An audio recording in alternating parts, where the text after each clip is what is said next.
ketika dikatakan masuk surga sana, kan bisa alhamdulillah gitu kan Yeay, gitu ya udah tinggal masuk aja. Tapi Ternyata dia saking ngelihatnya, aduh keren banget. Andaikan ya laita. Laita ini kan adalah sesuatu yang gak mungkin terjadi. Laita, iya sesuatu yang gak mungkin terjadi. Dia gak mungkin balik ke dunia. Betul, maksudnya. Gak mungkin terjadi.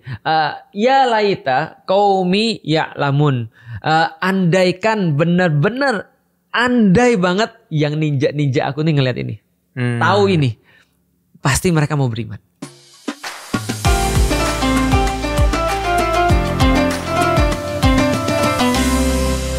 Assalamualaikum warahmatullahi wabarakatuh. Waalaikumsalam warahmatullahi wabarakatuh. Kita masih dalam Reconnect with Quran. Reconnect with Al-Quran, dan alhamdulillah wajah saya sudah bercahaya. Iya. Mungkin karena sudah menjalani bulan Ramadan selama ini ya. Alhamdulillah ya. Iya. Kelihatan belum saya sudah lebih kurus. Iya, kelihatan. Kita berdoa semoga Ramadan ini kita semakin meningkat di akhir ya. Amin. Nggak cuma di awal doang, tapi meningkat di akhir ya. Iya, sampai akhirnya di puncak ibadah kita tuh di akhir, jangan malah di awal gitu. Sebentar, puncak di akhir. Iya, biasanya kan orang di awal yang semangat. Biasanya tuh orang akhir di puncak. Ya banyak di puncak, ke Jogja bisa, betul, ke Cibinong bisa, Cibubur bisa. Ya. Tapi insya Allah ya kita berharap dengan, karena bulan Al-Quran itu adalah bulan Al-Quran. Karena Ramadan itu adalah bulan Al-Quran. Al-Quran, Syahrul Ramadan. Betul, Syahrul Ramadan alladzi unzila fihil Quran. Oke, artinya aktivitas yang paling banyak terjadi di bulan Ramadan adalah harusnya aktivitas bersama dengan Al-Quran. Dan untuk itu, kalau kita bersama dengan Al-Quran, maka kita akan menjadi semakin dekat dengan Allah. Iya. Dan kalau sudah dekat dengan Allah, Anda bisa dipanggil Allah, bisa jadi. Gak apa-apa. Gak apa-apa. Kalau dekat dengan Allah hari ini dipanggil ayo. Ayo. Asal jangan sampai tidak dekat dengan Allah. Lalu dipanggil. Maka kita berusaha untuk mendekat kepada Al-Quran supaya bisa mendekat dengan Allah. Salah satu caranya adalah dengan mempelajari kisah-kisah manusia-manusia yang dekat sama Allah. Iya, karena Allah senantiasa bilang di dalam Al-Quran, siratal ladzina an'amta alaihim, gitu kan. Atau dengan ayat-ayat yang lain yang serupa, yaitu mengambil pelajaran dengan kisah-kisah. Dan teman-teman siapa itu an'amta alaihim itu? Mereka adalah alladzi an'amallahu alaihim minan nabiyyina was-siddiqin was-syuhada was-solihin. Yaitu adalah bagian daripada orang-orang para nabi, yaitu adalah para siddiqin, para syuhada dan para solihin. Ini akan masuk ke solihin berarti? Ini masuknya pada atau siddiqin. Menurutku sih ini masuknya pada orang-orang yang soleh ya. Atau bisa jadi syuhada. Oh iya benar, bisa jadi syuhada. Karena ternyata ini adalah ayat yang terakhir kali dibacakan oleh Rasulullah sebelum meninggal ya. Salah satu ayat yang terakhir dibacakan alladzina an'amallahu alaihim minan nabiyyin wasiddiqin wasyuhada wassolihin. Jadi salah satu nasihat Nabi kepada kita sebelum mati adalah dia mau membersamai orang-orang yang 4 ini. Dan insya Allah ini termasuk orang soleh, orang-orang yang juga syahid insya Allah ya. Oke, siapa namanya? Namanya undefined. Karena memang tidak diketahui. Betul. Betul. Tapi kalau julukannya ada. Julukannya An-Najjar.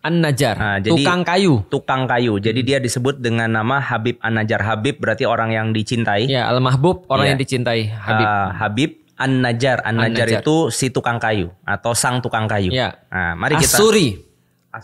Asuri, orang Suriah dia. Oh, orang Suriah. Habib An-Najjar Asuri. Antum tahu nggak di kota mana? Solo. Bukan. Kan tukang kayu. Itu tukang ya, antum tahu nggak di kota mana? Nggak tahu. Dia sangat diyakini sekali itu di sebuah kota namanya Antakya. Antiok atau Antakya, Turki. Dulunya bagian daripada Syam. Ya sekarang juga masih bagian daripada Syam sih. Dulu bagian daripada Suriah. Namanya Antakya, itu kota perbatasan antara Turki dan Suriah. Antakya. Wilayah Turki bagian Asia paling timur berarti? Iya, Antiok. Timur Tenggara. Agak bawah. Antakya. Nanti teman-teman boleh search Antakya. Itu kota yang keren banget. Salah satu kota terkeren yang pernah aku datengin. Tapi aku sedih banget. Gempa ya? Iya, hancur lebur. Ya? Bener-bener, aduh ya Allah. Padahal antum sudah mau bikin Cradle of Civilization waktu itu. Termasuk yang hancur itu adalah Masjid Habib An-Najjar. Ada masjidnya? Ada masjidnya. Oh, Masya Allah. Termasuk yang hancur adalah Habib An-Najjar. Jadi Masjid Habib An-Najjar. Masjid Habib An-Najjar. Dan di Antiok itu banyak sekali kenangan-kenangan manis orang-orang beragama. Termasuk orang-orang beragama Katolik pasti tahu Antiok. Pasti tahu Antokia atau Antiok. Karena kenapa? Karena dulu Peter, muridnya Peter Yesus. Siapa nih Peter Schumacher? Bukan. Peter McKinnon. Pen. Peter itu Petrus. Petrus itu pernah ngajar di sana. Jadi, di Antioquia. Di Antiok. Dia membuat gereja pertama di Antiok. Nah, alhamdulillah gerejanya ini. Alhamdulillah benar nggak apa-apa? Iya benar, alhamdulillah kan itu kan orang tauhid, gitu kan ya. Aku kira belum lepas nih. Alhamdulillahnya gerejanya ini nggak rusak. Jadi gereja pertamanya Petrus itu nggak rusak. Nggak, maksudnya secara peninggalan sejarah untuk dipelajari kan? Iya betul. Karena kan dan di situ aku pernah datang. Aku pernah video call sama bapakku. Aku bilang sama bapak ibuku, Mi sudah datang ke sini belum? Pi udah datang ke sini belum? Kenapa? Ini gereja pertama tempat Petrus ngajar. Terus aku liatin, ini kalau ini ada altarnya, di situ ada lubang. Lobang untuk lari ketika dipersekusi. Jadi mereka tuh ketika lagi ngisi kajian nih, itu pas wah ini ada pertanda apa nih gitu kan ya. Pas mereka lagi ngisi kajian ini, dia bisa bergerak. Nah, sesuai dengan kemampuan saya. Jadi ketika mereka lagi ngisi kajian terus tiba-tiba datang orang Romawi, itu lari tuh mereka tuh ke situ. Jadi ada selalu dipersekusi itu. Nah, itu tempat yang banyak bersejarah. Ada banyak juga makam makam sahabat-sahabatnya Yesus. Sebentar, tapi Petrus itu sudah di masa ketika Yesus sudah diangkat jadi Tuhan ya sama mereka ya? Enggak. Oh belum? Dia masih tauhid. Oh berarti dia benar ini? Dia masih tauhid. Petrus ini orang benar nih? Petrus ini orang dalam benar. Pandangan Islam maksudnya? Dalam pandangan kita juga masih orang benar. Karena kan kita tahu ya bahwasanya Yesus itu hidup sampai tahun 33. Ini yang lahir di Adana atau mana itu? Yesus lah di Adana. Bukan, Petrus atau siapa? Bukan, itu Saul. Saul nanti jadi Paul. Paulus. Beda lagi. Paulus sama Petrus beda. Paul itu orang Tarsus, orang Adana. Tapi dia juga orang baik menurutku. Tauhidnya masih beres. Menurutku tauhidnya juga masih beres. Walaupun dia punya banyak perbedaan dengan Petrus. Menurutku dia juga orang-orang baik yang ngajarin yang baik. Nah, problematika menurutku akan datang beberapa ratus tahun kemudian. Yaitu jadi bayangin ya, ini kan 33 Yesus wafat kata mereka ya. Mereka yakini. Setidaknya terus di situ ditinggalkan ada 12 sahabat nih ceritanya nih. Hawariyun atau 12 sahabat itu. Nah, itu antum bayangin ya, dari tahun 33 sampai 325 kan jauh ya? Jauh. Nah, itu menurutku di situ masih tauhid. Oh ya, FYI ya, 325 itu adalah Konsili Nisea. Konsili Nisea. Titik di mana akhirnya mereka berkumpul untuk mengangkat Yesus jadi Tuhan kan di kota gitu. Nikea atau Iznik. Betul. Nah, jadi aku pikir wah itu nostalgic banget kota Antakia. Tapi ya mudah-mudahan lah kota itu segera dibangun ya. Ya kan mereka suka nge-recovery kan dalam bentuk aslinya. Tapi 7 tahun itu katanya recover. Oh, baru bisa beres lagi. Tapi setidaknya kita tahu bahwa Habib An-Najjar itu ada di situ. Jadi itu cerita tentang Petrus dan Paulus. Makasih ya. Makasih banyak. Semoga memperindah Ramadan kita ya. Bagus sekali ya. Enggak, karena gini, ini penting ya. Menurut ini penting. Ini sedikit pengakuan ya. Aku itu ketika masuk Islam, bukan testimoni, pengakuan tuh bahasa Inggris pengakuan tuh apa sih? Confession. Aku mau confess. Kayak hijab alila dong. Itu konveksi. Gimana sih, dia kan pengusahanya. Aku bukan Mas Husen. Jadi aku mau confess. Dulu ketika aku baru masuk Islam, aku merasa bahwa agama Islam itu beda banget dengan agama-agama yang lain. Dalam istilah pengertian agama Indonesia ya, bukan pengertian yang benar. Nanti kalau mau yang benar silakan ikut nge-slow untuk ngerti istilah agama. Tapi aku merasa bahwa agamaku tuh beda dengan agama-agama yang lain. Islam ini keren, Islam tuh bagus. Tapi ketika aku sudah belajar tentang Islam semakin banyak aku justru yakin agama ini sama. Antara Islam dan yang lain. Dari dulu, bukan. Jadi gini lebih tepatnya. Agama tuh sama. Antara nabi-nabi dari awal sampai dengan Nabi Muhammad. Itu agamanya sama. Iya Islam. Termasuk dengan yang diyakini oleh mereka sebagai agama Katolik, Nasrani. Itu menurutku sama semuanya. Karena kenapa? Banyak hal yang sama. Karena kenapa? Antum bayangin ya. Orang Indonesia kan banyak kan muslim. Dia hati-hati dengan pemurtatan. Hati-hati lu nanti di situ dibaptis lu. Dibaptis itu diapain? Dibaptis dibayat bukan? Bukan, dimandiin. Dimandiin. Baptis itu dimandiin. Nah, ketika dibaptis dimandiin, pertanyaanku adalah gimana cara orang masuk Islam? Orang masuk Islam, syahadat. Syahadat. Sebelum syahadat ada sunnahnya. Mandi dulu, mandi wajib. Syahadat, baru sholat 2 rakaat. Pertanyaanku, mereka mandi itu ngapain? Ketika ada orang mau masuk. Oh. Dan dimandiin kan, dibersihkan. Sama membersihkan daripada hadas. Oke. Sholat, ada nggak sholatnya? Mereka ada ya? Ada juga. Doa juga ada. Puasa ada nggak? Ada juga. Semua hampir sama. Sunat juga ada. Artinya semua hampir-hampir sama. Nah justru ketika aku merasa kita tuh sama, mereka malah bilang enggak kita beda lu. Udah lu kalau lu Isa aja lah. Yesus udah jangan ngomongin Yesus lu. Aku pernah diprotes. Katanya jangan masuk kamar orang. Katanya jangan bahas agama orang lain. Lu masih nostalgia agama yang lama apa lu bahas-bahas Yesus? Nah. Dalam pikiran gini. Loh. Emang di dalam Al-Quran gak bahas Yesus apa? Sama dibahas Yesus. Iya artinya kalau memang ini adalah agama yang sama, bukan berarti kita masuk kamar mereka. Betul. Ini masih agama kita. Betul. Kalau kamu meyakini Yesus versi kamu gak apa-apa. Tapi aku meyakini Yesusku versinya begini. Gitu loh. Loh kenapa lu pakai nama Yesus? Emang gak boleh? Itu kan ya. Emang lu siapa menentukan istilah? Itu baru sekarang atau sudah dari dulu sih mereka itu berjuang untuk memisahkan antara Isa dengan Yesus? Ternyata dari dulu. Oh gitu. Ternyata dari dulu. Tapi ya ada yang mereka nyamain, ada yang beda. Contoh misalnya kata Allah itu kan Muslim ya. Mereka menyebutnya dengan Allah. Padahal di dalam Alkitabnya Tuhannya namanya Yahweh. Yehuwa. Itu bukannya Yahudi. Yahuwa itu di dalam Alkitab. Jadi Yahuwa. Ya kadang-kadang kan kalau misalnya di dalam Alkitab kan ada banyak ya, ada Elohim. Ya sebenarnya kan sama ya, cuma pronounce-nya aja beda. Elohim kan Allahumma. Elohim kan Allahumma. Misalnya contoh kayak tadi Yahuwa dan segala macam. Ya pokoknya itu tentang istilah lah ya. Abraham. Iya, Abraham. Ibrahim. Yakub. Itu kan ya. Yakub. Itu kan ya. Lalu kemudian apa lagi? Yosua. Yesus gitu kan ya.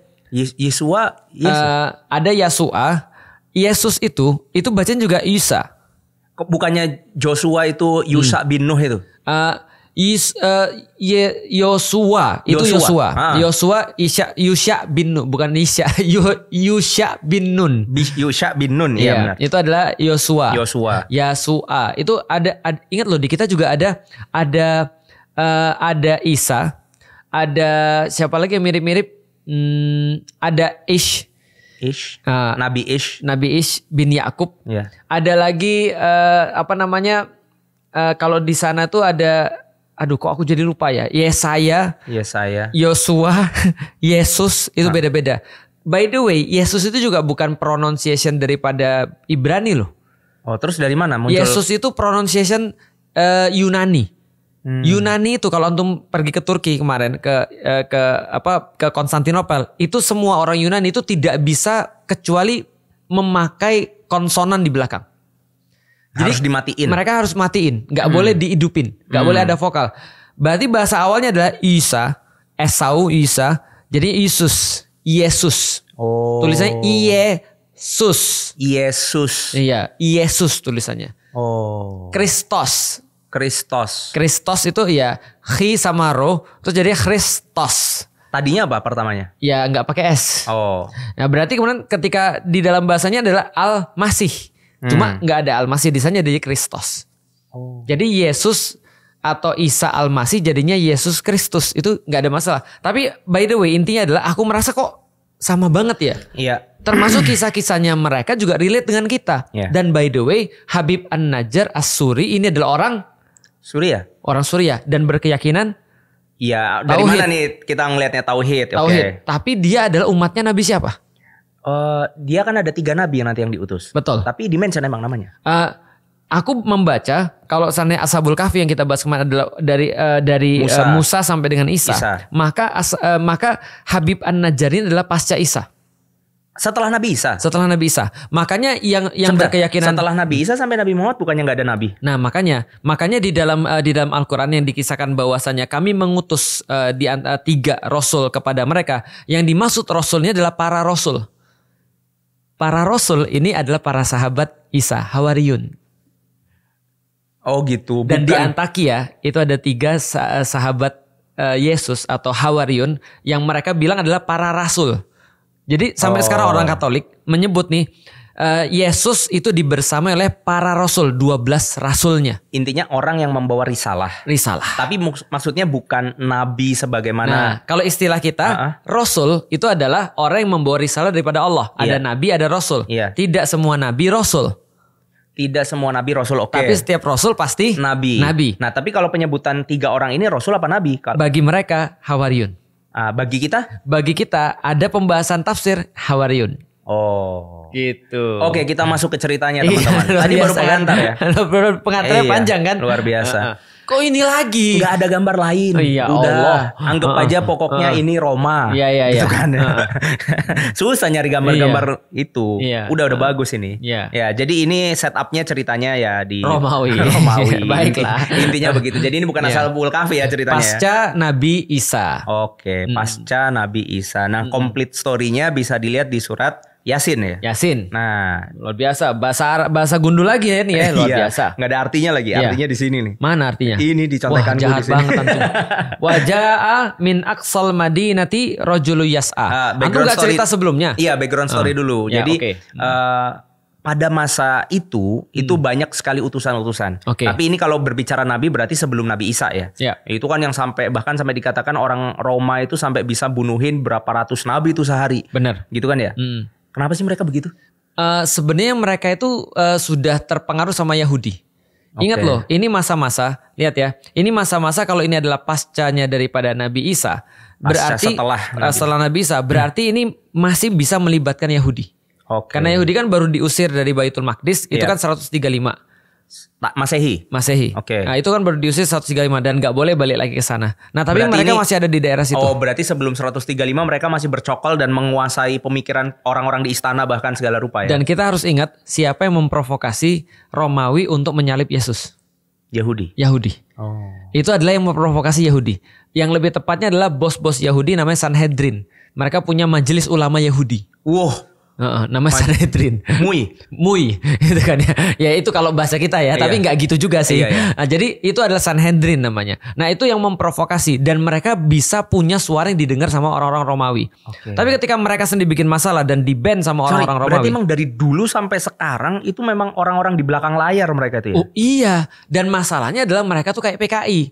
Waduh. Setelah mereka itu provokasi untuk menghilangkan satu bagian daripada masyarakat, mereka sendiri bikin kudeta. Itu pemberontakan Bar Kokhba itu. Lalu kemudian ketika terjadi pemberontakan itu dihabisin semua dan di-ban untuk masuk ke Baitul Maqdis. Bar Kokhba 135 kalau saya nggak salah. Itu Bar Kokhba 132 sampai 135. Nanti coba dicek ya. Kalau salah nanti setelah itu mereka baru diusir. Nanti coba dicek, nanti coba di komentar ya. Jadi setelah itu mereka diusir oleh kaisar namanya Hadrianus. Yang mendirikan kota Edirne.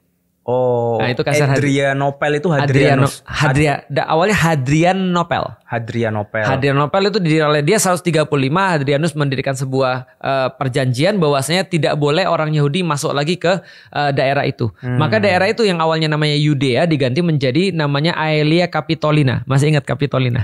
Capitol artinya tiga dewa tadi. Aelia itu nama keluarganya, nama keluarga Hadrianus. Jadi Aelia Capitolina artinya kotanya Hadrianus yang ditujukan untuk menyembah tiga dewa itu. Nah, maka kemudian ini kejadiannya di situ. Jupiter, Juno sama Minerva.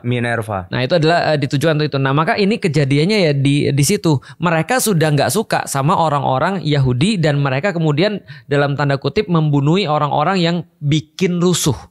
Karena mereka sudah udah jengah ngelihat orang Yahudi.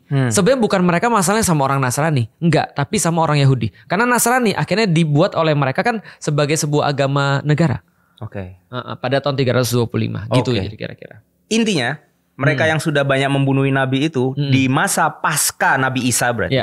Berarti ini ada 3 hawariyun. Iya, ada 3 hawariyun. Tadi aku bilang mau ngomong tersangka, tapi kan ini bukan tersangka. Siapa kemungkinan besarnya? 3 itu? Ada kemungkinan besar ya, Petrus. Yang kedua Simon atau Syamun. Yang ketiga seperti biasa aku lupa. Nanti coba komen ya. Serius aku lupa. Yang ketiga ini siapa? Nanti cari ya. Ya, nanti cari. Siapa tuh temennya Peter sama Simon tuh? Nanti coba aku cari ya. Coba aku cari sekarang aja Pak ya. Ya udah carilah sambil dicari. Sampai intinya adalah ada sebuah tempat di daerah Suriah. berarti sekarang ya. Di mana 3 Hawariun ini berdakwah tapi mereka itu dinafikan sama umatnya. Nggak didengerin lah. Namanya nggak direken ya. Bahkan boleh dibilang ya dikucilkan lah 3 nabi ini. Lah kemudian wajah amin aqsal Madinah rojulun yas'a. Akhirnya kemudian terlihat ada orang datang dengan tergopoh-gopoh gitu, tergesa-gesa gitu, datang ke tempat di mana orang-orang tadi itu, umat tadi itu menafikan 3 Hawariun tadi itu. Rojulun yas'am, dia seorang pemuda datang dari jauh dan kalau boleh dibilang ini datangnya dari tempat yang terpencil. Gitu. Aqsa itu artinya yang paling jauh. Oh gitu. Wajah min aqsal Madinah. Aqsa itu adalah ujung. Kayak Masjidil Aqsa. Itu the farthest mosque. Berarti then there come from the farthest part of the city. Sudah kayak Maipota. Berarti kabupaten paling deso. Bekasi. Iya. Jadi Habib An-Najjar orang Bekasi guys. Macet nih, jalannya jauh nih. Ya akhirnya dia datang, kemudian dia berkata, Qala ya qaumit tabiul mursalin. Dia kemudian berkata, wahai kaumku. Gak dapat lagi. Nanti lah aku coba kesana lagi ya. Yaudah. Nanti kalau yang tahu komen ya. Mereka berkata, dia berkata, tabi'u mursalin. Ikutilah utusan-utusan itu. Para mursalin. Kenapa kamu nggak ikutin mereka? Ada kalimat menarik, ya kaumi. Kenapa dia nyebutnya kaumku? Karena dia adalah orang lokal. Dia orang lokal. Jadi perlu diingat teman-teman sekalian, bahwasanya Yesus itu orang mana? Nggak tahu. Yesus itu lahir di Bethlehem. Orang baik-baik. Iya benar, orang baik-baik. Orang baik-baik dan orang baik ya. Nah artinya dia lahirnya di Maqdis. Dia lahirnya di Baitul Maqdis. Artinya dia orang Maqdisi, dia orang Palestina. Atau gampangnya orang Maqdisi lah.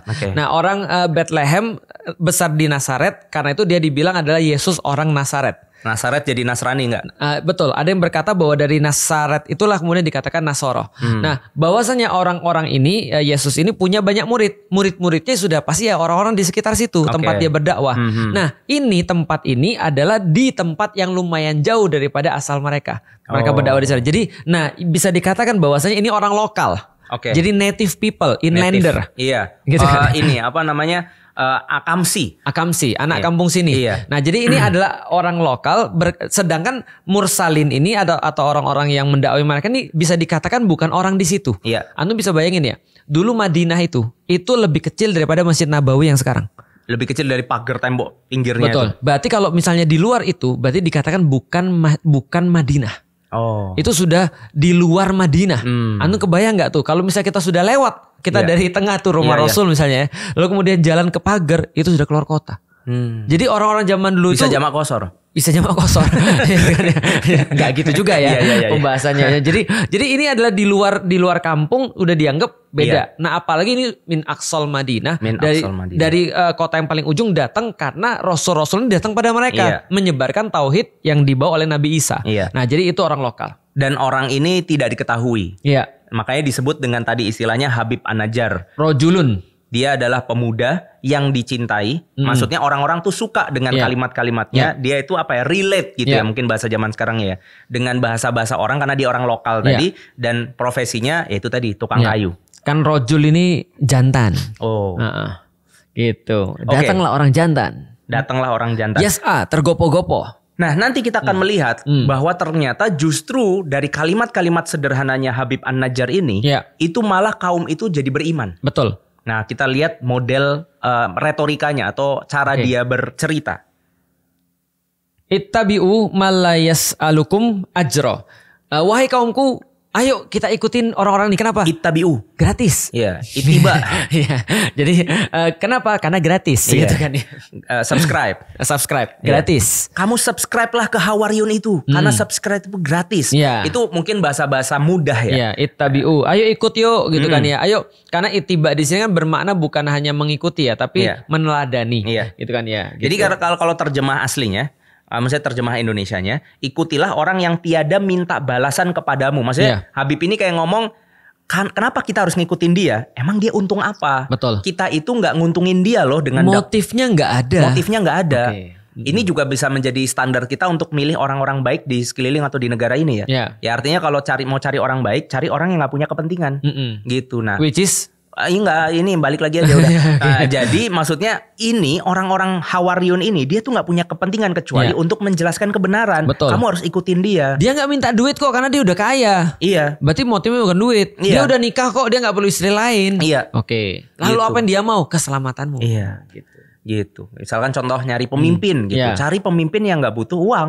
Bukan malah mau memanfaatkan Indonesia untuk kepentingan dia misalnya. Harusnya siapa contohnya? Enggak, ini contoh aja. Udah basi juga 5 tahun lagi nih kita ngomongin ini baru muhtadun. Dan tidak hanya mereka tidak minta uang. Kalau orang cuma nggak minta uang tapi dia nggak tahu mau kemana, ya percuma. Tapi mereka tahu mereka mau kemana karena mereka mendapatkan sebuah arahan, direction.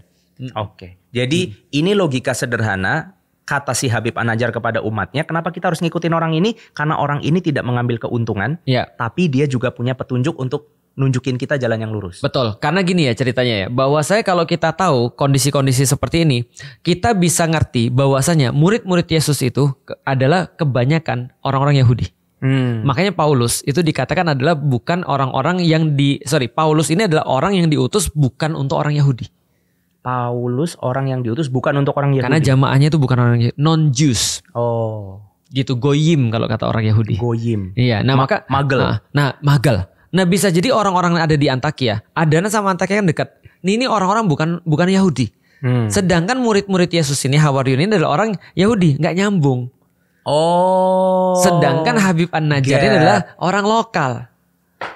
Aku paham. Ini berarti menginspirasi kita bahwasanya ya Allah itu membagi kesempatan dakwah itu kayak Allah membagi kesempatan rezeki. Benar. Bisa jadi ulama-ulama kita orang yang berilmu. Betul. Tapi ya kita nggak kebayang gitu, kayak misalkan ada anak pang nih, tiba-tiba lagi di jalan, sampingnya temennya lagi ngelem, terus sebelahnya dia ternyata lagi nonton YouTube-nya Ustadz Adi Hidayat, kayaknya nggak nyampe gitu. Gak mungkin. Nah, yang bisa dakwain anak pang, dia berarti orang lokal atau bahkan anak pang yang udah hijrah. Betul. Kecuali kalau anak pangnya itu adalah memang senang Adi Hidayat. Iya bisa jadi sih. Cuma ini kan berbicara keumuman anak pang. Iya, kemungkinan besarnya kan harusnya nggak nyampe, nge-gap gitu ya. Betul. Nah, ini dan serius loh, Ustadz, aku punya banyak orang yang ketika aku kasih tahu kayak nama Ustadz Abdul Somad, mereka nggak tahu siapa. Iya, kemarin aku didatengin sama anak Agim. Assalamualaikum bang, permisi ya bang. Gitu, aku dipanggil abang-abang. Permisi ya bang gitu. Ya. Iya makanya aduh ya. Gitu. Padahal aku bukan abang. Iya makanya. Nah itu. Ya itu artinya di luar sana tuh banyak orang yang tidak bisa mengakses Islam, tetapi akhirnya bisa ketika ada middleman kayak Habib An-Najjar, di mana dia orang lokal. Makelar. Dia bridge, dia jembatani.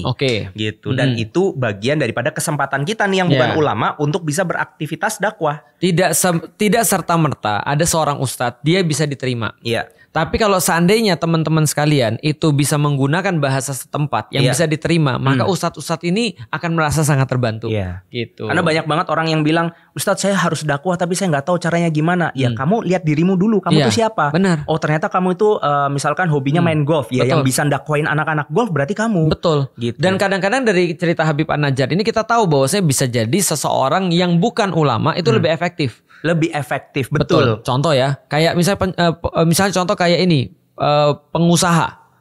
Dia punya 3.000 karyawan misalnya. Terus dia pengumuman yang nggak mau sholat minggat ke karyawannya. Iya bisa kan? Iya. Lah kalau lu nggak mau sholat minggat sana dari perusahaanku. Sholat semua tuh. Benar. Sama seperti ketika pengusahanya yang tidak soleh. Oh contohnya ini, misalkan ada ustadz nih, dia hanif, hidupnya sederhana, terus dia ngomong dunia ini nggak akan bisa memberikan apapun buat kamu. Terus orang bilang, alah. Maksudnya ustadz ustadz kan memang nggak punya uang. Iya, lu gitu kan ya. miskin. Iya, maksudnya tapi ketika ada orang super kaya, misalkan Elon Musk, kemudian dia ngomong bahwa udahlah nggak usah capek-capek lu kaya. Langsung orang quotes, masukin Instagram. Oh sangat menginspirasi. Elon Musk aja bilang begitu. Iya. Nah itu lo maksudnya. Lu miskin, nggak mau sholat, minggat.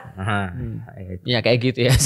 Aku nggak kebayang Elon Musk ngomong begitu sih, tapi ya udah kayak gitu. Nggak, maksudnya gini, kalau orang kaya aja merasa nggak ada apa-apanya. Lu kok miskin nggak mau sholat gitu maksudnya. Oh itu atau misalkan siapa temannya Rizko tuh yang lagi main game, dia lagi ditonton live misalkan sama jutaan orang, langsung takbir. Enggak, dia misalkan contohnya gini, oke guys ini lagi break dulu, gua sholat dulu ya. Terus dia pergi tapi live-nya masih jalan. Itu komennya tuh, wih dia aja sholat. Pro player sholat. Iya, pro player. Lu sudah player gitu kan ya. Lu player enggak juga, pro apalagi. Sholat kagak. Nah itu artinya banyak sekali inspirasi itu datang dari orang-orang yang sebetulnya bukan ulama atau ustadz. Nah Dan termasuk di antara adalah Habib An-Najjar. Emang peralatannya begini? Itu aku juga nyari ngarang. Oke, ya, jadi semua ini ilustrasi. Gambaran ya. Gambaran. Oke, kita lanjutkan. Nah, ketika kemudian orang-orang ini bertanya, Ustaz, para kaum-kaum tadi, emang kenapa aku harus bertauhid sama Allah? Gitu. Kenapa aku harus nyembah sama Allah? Nah, ini adalah retorika berikutnya. Ya. Monggo, Ustaz. Apa itu? A'atakhidu min dunihi. Mana sih? Ini ya Allah. Enggak kelihatan ayatnya. Aku baca yang bawah kok tiba-tiba di situ. Enggak. Iya itu potongannya agak salah motong. Ya udah gitulah. A'atakhidu min dunihi alihah. Iyuriduni rahman bidzurri la tughni anni syafa'atuhum syai'au wala tungkidun. Wala yungkidun. Wala yungkidun. Kayaknya kita sudah mulai kabur mata ini ya. Maklum ya, ini podcast setiap hari kita kan ya. Mengapa aku akan menyembah Tuhan-Tuhan selain Dia memang? Mengapa aku harus mengambil selain Dia? Selain Allah. Dia alihatan sebagai sesembahan-sesembahan. Padahal aku itu cuma menginginkan Ar-Rahman. Menginginkan kasih sayang atau Ar-Rahman itu Allah ya berarti ya. Bidurri la tughni anni syafa'atuhum. Yang kemudian yang memberikan kepada syafaat, memberikan kepada aku keselamatan, syai'an. Maksudnya gini. Dia tidak memberikan kenapa aku harus menyembah Tuhan selain daripada Allah. Sementara Allah ini Maha Pemurah ke aku. Yang memberikan kepada aku ini semua gitu kan ya. Sementara yang lain nggak bisa nolong aku, nggak bisa ngasih syafaat sama sekali. Betul. Oke. Gitu. Jadi dan tidak pula menyelamatkan aku. Tidak pula menyelamatkanku. Artinya di sini Habib An-Najjar dengan sangat sederhana lagi bisa membuktikan bahwa sebetulnya yang ngasih keselamatan ke kita itu adalah Allah. Kenapa aku nggak nyembah Dia? Lah memang Tuhan kalian ngasih kalian apa? Emang Tuhan kalian bisa ngasih kalian pertolongan? Memang Tuhan kalian itu bisa ngasih kalian apa gitu kira-kira? Jadi kalau Tuhanku ngasih aku ini, kalau kalian Tuhannya ngasihnya apa? Oke. Kalau aku praroro. Aku janggar. Jadi bahasanya, tapi sekali lagi ini kan pembahasan dalam sebuah makna yang dipersingkat ya. Tapi maksudnya ya artinya di sini Habib An-Najjar bisa menjelaskan sebuah retorika berpikir yang sangat mudah diterima oleh kaumnya. Sehingga orang-orang kemudian mengatakan, iya benar juga ya. Savage berarti dia. Iya, savage. Artinya orang-orang tuh berkata, iya ya, kenapa aku malah jadi nyembah yang ini ya, padahal Allah yang ngasih aku. Betul. Dan Habib An-Najjar bisa membuktikan kalau yang ngasih kemurahan itu Allah gitu. Ya, yang ngasih kamu siapa? Kamu sholatnya ke siapa? Gitu. Iya, kira-kira begitu. Kalau seandainya kamu menghadap manusia, bos, kamu datang tepat waktu. Kenapa kalau dipanggil Allah kamu lambat-lambat? Gitu. Ya kayak gitu-gitulah ya. Pasti suaranya kayak gitu. Ya, gitu. Nah, lanjut nih. Ya.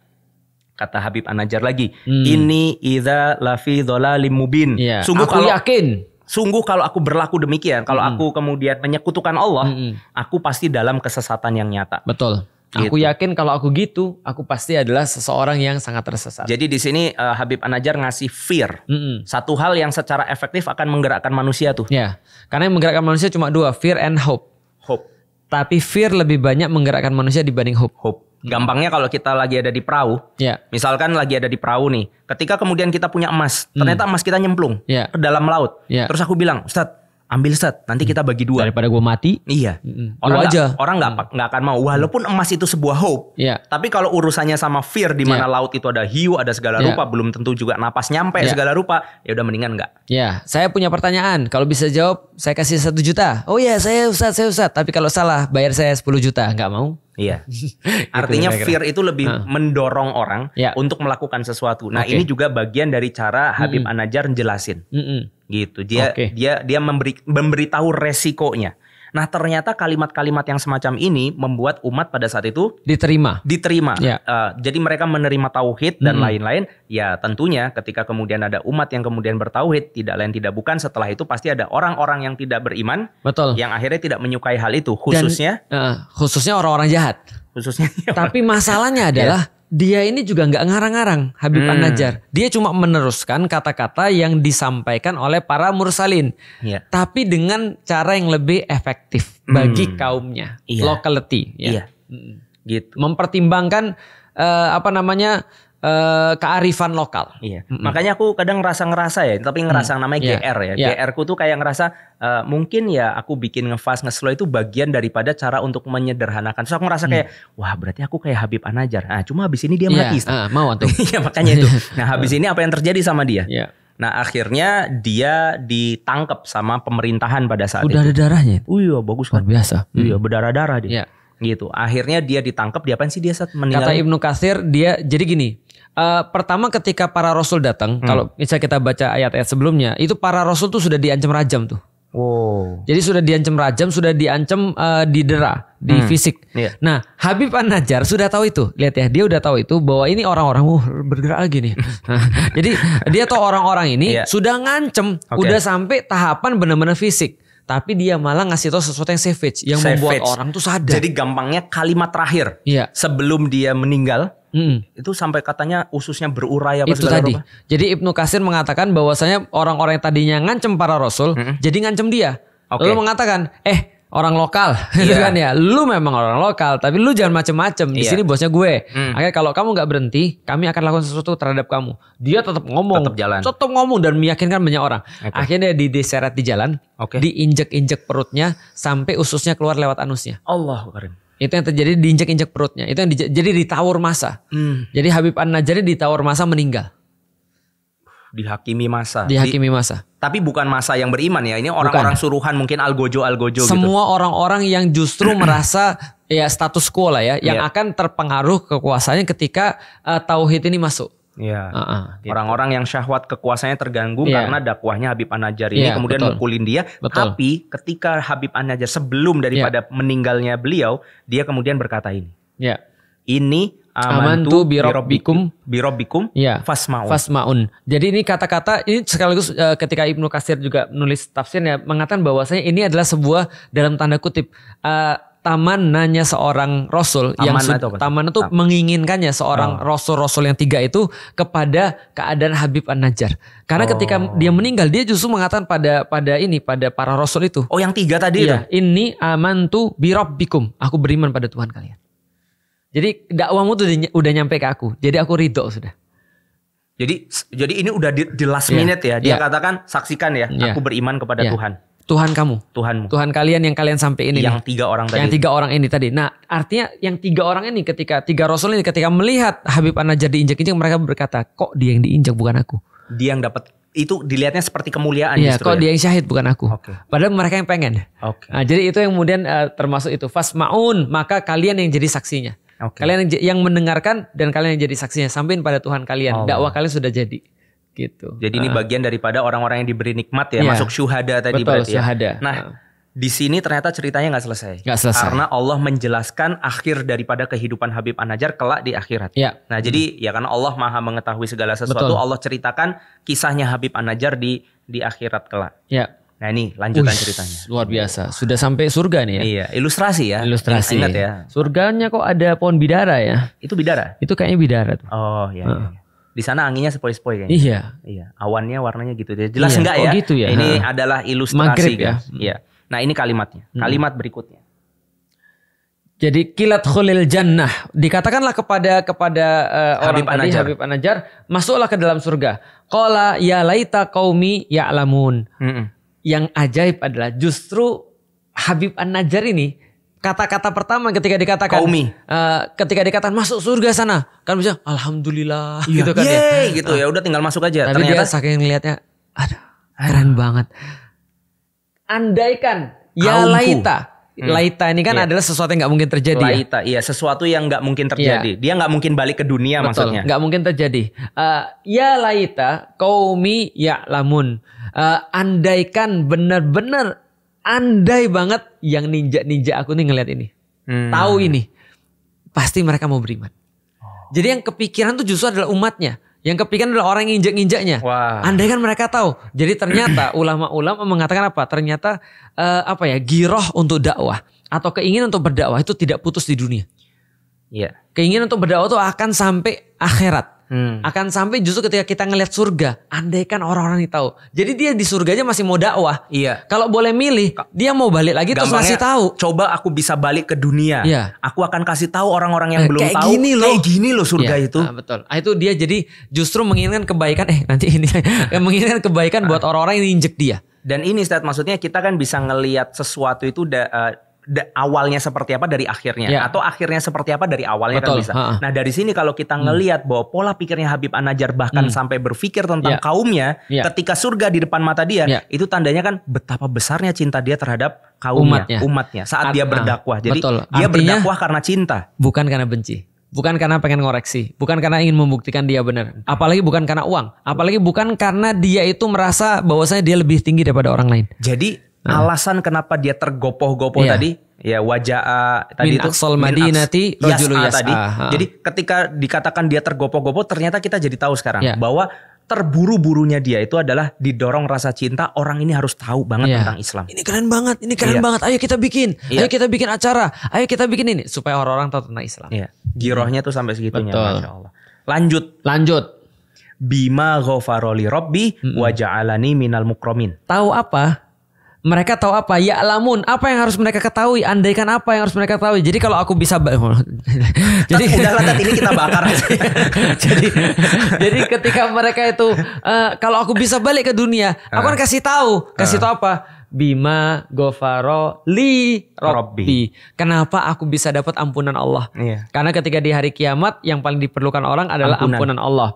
Wa ja'alani minal mukramin. Aku ini bukan siapa-siapa. Aku ini orang kampung. Aku ini orang di ujung kota. Tapi Allah kok sampai muliakan aku kayak begini. Sedangkan aku tuh bukan siapa-siapa. Aku cuma melakukan tugas dakwah. Kok gini banget? Maka dia pengen balik lagi untuk ngasih tahu tentang ampunan Allah yang dia terima. Walaupun kita juga nggak tahu ya, Mas, ghafar itu kan semua diperlukan oleh manusia. Dan yang kedua adalah wa ja'alani minal mukramin, dan aku kemudian mendapatkan tempat sedemikian mulia ini. Luar biasa. Karena memang bagian daripada ekspresi orang-orang kelak di surga, insya Allah bagian itu ada di kita juga ya. Adalah orang-orang itu ngerasa kayak ini dapat nikmat segini, terus habis itu Allah kayak gimana? Kurang, nih ada lagi. Serius? Betul. Ini udah dapat kayak gini, ada lagi. Ternyata sudah dapat itu juga, mau gimana? Mau kurang lagi? Ini aku kasih lagi. Ada yang lebih enak lagi ya Allah. Maksudnya orang-orang di surga itu selalu memiliki ekspresi bahwa ternyata ini kayak udah nggak mungkin ada yang lebih bagus. Lebih bagus. Ternyata ada lagi. Dan masalahnya adalah ketika dia ngeliat semua ini, yang pertama kali dia katakan tadi, ya laita qaumi ya'lamun. Jadi ada yang lebih keren. Jadi ibaratnya gini. Allah udah kasih surga nih. Terus Allah tanya mau apa lagi? Aku mau kasih tahu orang-orang. Boleh nggak? Ada nggak yang lebih mau nggak yang lebih bagus daripada ini? Aku mau. Ada permintaan lagi nggak? Mau. Aku pengen balik ke dunia. Pengen ngasih tahu orang-orang. Berarti gambaran surga itu tidak cukup membuatnya pengen di surga. Paham gak sih maksudnya? Artinya kecintaan dia terhadap dakwah bahkan masih lebih tinggi daripada kenikmatan surga yang Allah berikan. Walaupun itu udah luar biasa banget. Karena jadi gini. Semua orang yang masuk surga akan melupakan dunia kecuali dua orang. Pertama adalah orang-orang yang syahid, itu pengen balik lagi ke dunia untuk syahid, untuk perang lagi. Yang kedua adalah orang-orang yang mengingat persaudaraan di dunia. Jadi dia pengen mengulang di surga lagi. Jadi ketika yang dirindukan oleh ahli surga di dunia adalah syahid dan ngobrol-ngobrolnya antara dua orang soleh atau banyak orang soleh. Nah, itu adalah yang diinginkan oleh orang-orang. Jadi ini kan syahid nih, pengen balik lagi. Ngasih tahu mati gak apa-apa, itu nikmat, pengen berkali-kali. Nah itu adalah kemudian yang lebih dirindukan daripada surga. Wah, jadi luar biasa ya. Coba kalau umatku tahu kenapa Allah ngampunin aku dan ngasih ke semua kenikmatan. Minal mukromin itu jadi gini, karomah adalah sebuah keutamaan atau kemuliaan yang dikasih kepada tamu. Ikram. Contoh misalnya kalau ada orang-orang biasa kita nggak kasih. Kalau ada orang biasa datang, kita mungkin ngasihnya nggak akan seistimewa kalau ada tamu penting datang. Tamu spesial. Ikram itu tergantung siapa yang datang. Nah, minal mukromin itu berarti yang memuliakan bukan manusia, tapi yang memuliakan Allah. Antum bayangin kalau manusia yang paling kaya aja ngasih kita makan apa ketika kita datang rumah dia. Ada orang yang paling misalnya paling sejahtera di satu tempat, itu kalau ngundang kita seperti apa jamuannya. Ini yang menjamu Allah, yang mengikram kita adalah Allah. Nah dia bilang ini yang langsung layanin saya adalah kemudian Allah. Bukan ngelayani dalam arti apa ya? Mengikram, bukan melayani, memuliakan saya. Itu langsung Allah. Coba gimana ceritanya tuh? Iya. Masya Allah. Iya. Dan mungkin penutup dari pembahasan tentang Habib An-Najjar ini, ini satu hadis tadi yang saya suka kadang bingung gimana ya saya bisa sampai ke level ini gitu. Iya. Kata Rasulullah, sabdanya Rasulullah, la yu'minu ahadukum hatta. Kayaknya sudah kabur mata antum ya. Iya, makanya. Ahadukum hatta yuhibba li akhi ma yuhibbu li nafsi. Nah, ini salah satu penerapannya adalah ini. Iya, tidak beriman dengan iman yang sempurna salah seorang di antara kalian sampai ia mencintai saudaranya sebagaimana ia mencintai dirinya sendiri kan? Ya, artinya dia tidak suka sesuatu yang buruk terjadi pada saudaranya, sebagaimana dia tidak suka sesuatu yang buruk itu terjadi pada dia, dan dia akan menyukai sesuatu yang baik terjadi pada saudaranya, sebagaimana dia menyukai sesuatu yang baik itu terjadi pada dia. Jadi ketika misalkan kita punya kemampuan untuk beli sesuatu yang kita mau, malah kita mikirnya gimana ya biar teman-temanku juga bisa ngerasain hal yang sama. Betul, karena setiap orang ya ketika dia mendapatkan kebaikan, yang pertama kali dipikirkan adalah orang yang paling dicintainya. Maka ketika aku misalnya mendapatkan makanan enak, yang pertama kali aku bilang adalah istriku harus aku ajak ke sini. Ketika aku mendapatkan tempat yang enak, aku akan bilang istriku aku harus ajak ke sini. Kalau aku misalnya dapat Islam, aku akan bilang ibuku dan bapakku harus kenal dengan Islam. Karena orang-orang yang mendapatkan kenikmatan, dia pasti akan ingat orang yang paling dicintai oleh dia. Nah, maka Habib An-Najjar ini gak mikirin yang lain. Mikirnya malah orang yang injak-injak dia. Itu sefet, itu udah di luar aslinya. Ya, di luar kemampuan kita atau di luar bayangan kita. Maksudnya gini loh, untuk mencintai orang yang mencintai kita saja nggak mudah. Kadang banyak dari kita nggak mudah. Contohnya kita mencintai orang tua kita, kita mencintai ya saudara-saudara kita mungkin ya. Artinya, malah pas pilpres berantem. Nah, itu masalahnya. Kan kemarin udah. Iya, betul. Ini udah nggak berantem. Ntar 5 tahun lagi. Iya, betul. Nggak tahu ya. Iya, nggak tahu maksudnya. Jadi ketika kita harus mencintai orang yang sudah mencintai kita saja, banyak orang fail. Iya. Di atas itu masih ada kecintaan kita terhadap orang yang nggak segitunya mencintai kita. Betul. Gitu ya kan. Misalkan kita mencintai tetangga kita lah. Maksudnya kan tidak selevel orang tua kita tentunya. Tapi banyak orang yang fail. Tetangga pada ribut, gunjing-gunjingan dan seterusnya. Nah, Habib An-Najjar ini ada di titik dia mencintai orang yang bahkan nginjek-nginjek dia. Berarti orang yang nyakitin dia pun dia, kenapa dia bisa begitu? Karena rahmah. Wabi rahmatim minallah lingtalahum. Allah katakan kalau Allah tidak memberikan rahmat bagi Nabi Muhammad, mungkin Nabi Muhammad tidak jadi orang yang lain hatinya, akan lembut hatinya. Lain tapi lain itu lembut. Agak lain ya. Lain. Jadi wabi rahmati minallah, karena rahmat dari Allah lah lintalahum, maka engkau bisa berlaku lembut kepada mereka. Lain itu kayak ini. Antum tahu Daud itu bisa melembutkan besi. Apa Daud itu kan bisa melembutkan besi. Bisa jadi gini. Antum lihat kawat tahu? Iya, Nabi Daud. Nah, itu Nabi Daud itu besi, itu bisa jadi kayak kawat. Jadi bisa bentuk besi. Nah, itu lain namanya. Jadi besi itu lain di tangannya Nabi Daud. Jadi ada sesuatu yang keras, bisa lain di tangan dia. Nah, artinya Rasulullah itu kalau ada orang sekeras apapun, di tangan Rasul itu lembut. Nah, kenapa Rasul bisa mempunyai sifat lintalahum? Karena ada lintalahum, dia lembut kepada kalian karena ada rahmatim minallah. Ada rahmat wabima rahmati minallah. Wabima atau wabi rahmati minallah. Ya, artinya wabima rahmati minallah. Balik ke cerita ke Ashabul Kahfi yang ketika dia berkata ya Robbana atina miladunka rahmah, itu juga bagian dari sesuatu yang nyambung ya. Artinya memang paling baik, paling tinggi itu adalah ketika Allah sudah ngasih rahmatnya buat kita. Ya, betul. Masya Allah. Itu berarti kesimpulan kita ya. Jadi teman-teman sekalian, kesimpulannya adalah dalam cerita ini Allah mengajarkan kepada kita bahwasanya tidak ada yang remeh dalam dakwah. Dalam dakwah semua orang adalah penting dan setiap misi adalah misi utama. Bahwasanya apapun yang kita bisa kontribusikan terhadap kemudian dakwah ini akan menjadi suatu yang spesial. Dan saking spesialnya bahkan ketika kita sudah sampai ke surganya Allah, kita minta balik lagi. Dan apapun yang kita jalani di dunia ini sampai seperti Habib An-Najjar pun, mudah-mudahan kita tidak termasuk orang-orang mendapatkan sampai seperti itunya. Tapi kalaupun begitu, maka itu tidak ada apa-apanya dibandingkan yang kita terima, dan bahkan kita tidak pertimbangan sama sekali, dan bahkan kita mengulangi lagi. Allah. Jadi nggak ada yang sulit. Dan antum menjelaskan slide berikutnya tanpa antum tahu slideku. Luar biasa. Bagus kan? Mengambil peran dakwah. Karena sebentar lagi kita sudah harus menyelesaikan ini. Iya. Jadi itu kesimpulannya, satu, kita mengambil peran dakwah. Yang kedua, ya kita memainkan peran dakwah itu dengan baik. Mengambil dan memainkan. Mengambil dan memainkan. Hati orang. Karena banyak orang yang sudah mengambil peranan dakwah. Tapi tidak main. Tapi dia tidak bermain dengan baik. Luar biasa. Sederhana kalimat, gimana cara kita bisa bermain dengan baik dalam kancah partisipasinya kita. Dalam aktivitas kita dalam dakwah. Nah, ini kita harus didampingi para ulama. Kita harus tanya ahla dzikri in kuntum la ta'lamun. Kita harus senantiasa bertanya kepada para ulama, pada orang-orang yang paham tentang Islam, tentang bagaimana cara kita berdoa. Artinya kita nggak boleh jalan sendiri juga. Mungkin teman-teman kalimatnya bisa didengar banyak orang, tapi tanpa arahan para ulama, tanpa agama yang lurus, itu malah justru jadi bumerang nggak sih, Ustaz? Maksudnya orang-orang itu kan, ya Ustaz pernah bilang bahwa setiap potensi kebaikan itu punya potensi keburukan yang sama di level itu. Artinya ketika ada kemudian teman-teman bisa ngeyakini nih orang-orang banyak, berarti dia juga bisa meyakini orang banyak untuk berbuat jahat. Dia bisa menyesatkan orang-orang banyak juga. Nah, itulah kenapa kita harus didampingin para ulama sehingga kita bisa menjadi Habib An-Najjar di era ini. Ya, walaupun tidak semuanya bakal diinjek-injek ya. Janganlah ya. Bisa jadi ditembak. Itu yang juga ya. Ya, itu yang bisa disampaikan untuk podcast hari ini. Semoga bermanfaat dan selamat menjalani ibadah puasa. Dadah. Assalamualaikum warahmatullahi wabarakatuh.